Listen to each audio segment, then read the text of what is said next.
Okay, happy Thursday. I know this seems like a tight shot. I'm kind of crammed in the corner of the office. But what I was wanting you to see was, and you probably recognize this, is this is my homepage for my Netflix account. You recognize this, you have your own. And then, to get into the content, you click on your personal avatar. I have a cat. And then you have all of this content available to you that's almost endless. A number of things that you can lose yourself in.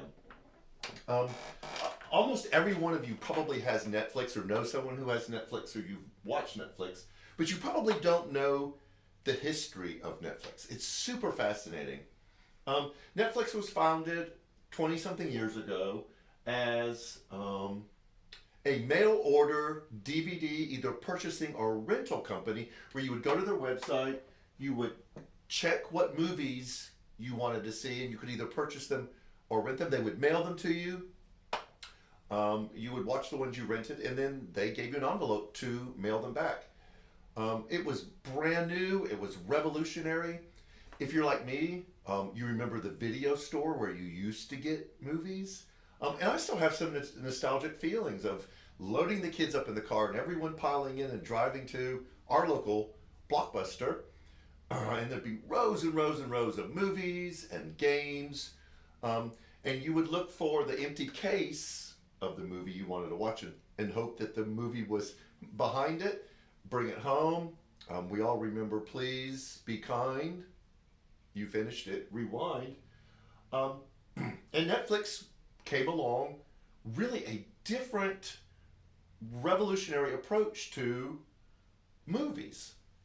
But it was starting to catch on because people didn't want to go out. They wanted to stay at home and do this. Netflix around 2000 started introducing streaming. Reed Hastings founded Netflix, and then Mark Randolph was a software person that helped him kind of develop the streaming capability. And Netflix really began to grow. Blockbuster didn't feel threatened at the time, but they knew this thing was kind of new, but decided to stick with the old model because it had always worked for them.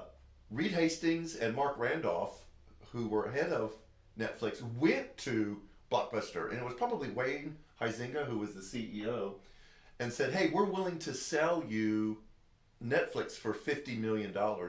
And Blockbuster laughed at them. Ha ha ha ha ha. That's silly. This will never catch on. No one's going to want to do this. We all know where we are now. There's only one Blockbuster left in the country. I think it's in Oregon or Washington. It's independently owned, and it's kind of a iconic throwback to video stores. And now Netflix runs the show. It rules really all of the streaming media outlets out there. And it's worth probably close to $250 billion now. And Blockbuster had the opportunity to buy it for $50 million just 20 years ago. The reason why I'm using this as an example is because when Netflix came around, it really pushed against our understanding of what we had to do to watch movies. It was different, it was revolutionary, groundbreaking. It kind of upset the status quo, and it eventually became the dominant way of consuming content. In fact, if you want to use the word, and we throw this word around a lot to describe Reed Hastings and Mark Randolph, you can say they were geniuses. And even though we may not have a definition of genius that we can put down on paper and say exactly what it was, it feels like it's this new revolutionary idea that provides a really workable answer that pushes against commonly held practices or beliefs. I know you can feel the pivot as I move from this specific example to an understanding of genius. And it's because this Sunday we start a new series called The Genius of. And what we're looking at is just 4 revolutionary, groundbreaking teachings of Jesus that we kind of take for granted now. We're so familiar with them that they've kind of become watered down, and we don't appreciate how significant they are and how scandalous they were at the time.